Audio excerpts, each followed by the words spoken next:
Christopher Payne, an architectural photographer who some years ago had made a project of documenting America's textile mills. Payne grew up in New England, where the country's textile, apparel, and shoe industries began in the late 1700s and flourished for a century and a half. The massive brick mills loom over the landscape, he told me. The shadow of it, the weight, is strong.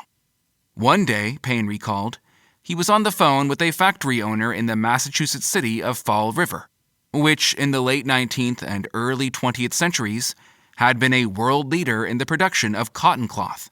The man ran a cut-and-sew factory for men's shirts, making them for a variety of high-end brands. "There's one area of the building I can show you," he told Payne. "In that room, you're going to get one shot, and in that one shot, you will see the entire arc of the textile industry." Payne drove there eagerly. The factory was typical of the other mill buildings in the area. Granite exterior, open floors, wood columns and beams, wood floors, wood stairwells. The factory occupied 2 floors of the building. The owner welcomed him inside and led him to the workspace. Payne expected to see a room filled with humming machinery and busy workers. Instead, he said, you open this door, and there was this giant hall, this vast space, and it was empty. Payne was stunned speechless, and the mill owner looked at me and said, "Gone to China." At first, I dwelled on the 98% of clothing now made overseas. One more sorry outcome of America's decision, starting in the 1970s, to renounce its role as factory to the world and outsource to developing countries.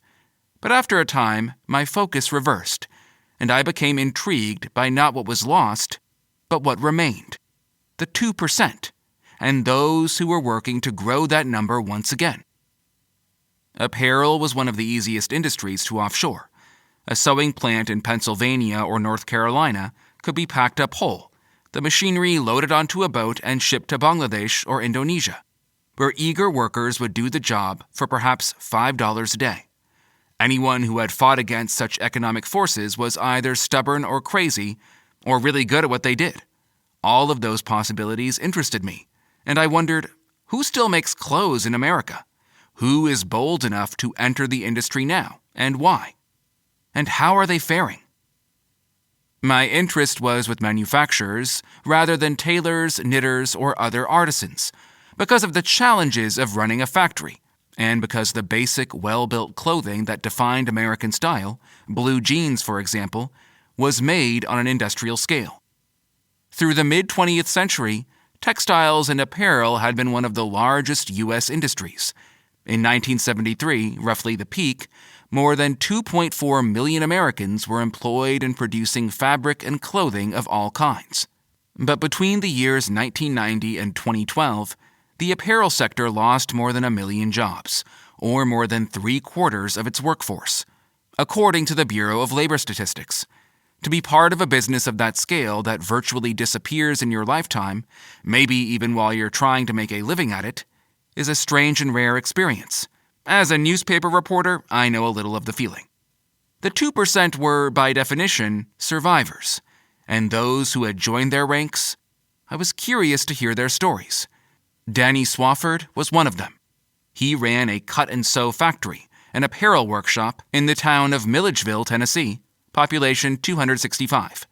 He started the business in 1979, at the dawn of the Great Wave offshore, and it specialized in men's and boys' sportswear and athletic apparel.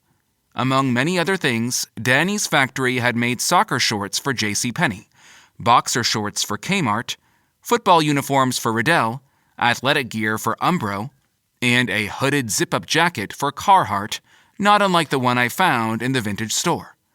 All those clients had called him up at some point and told him in so many words, "Sorry, we're pulling out." Reached by phone at his factory one afternoon, Danny elaborated, "They didn't say, 'We will leave you tomorrow.' They was all very nice. It's like landing an airplane. They just slowly go down. Then they'd call up and say, 'Well, in a couple of months, we can no longer, manufacture here.'" Danny's factory went from 160 employees at its peak in the early 90s to himself and 10 others at present. I found Danny through a small label that sold premium denim. His factory was known to produce clothes of superior quality.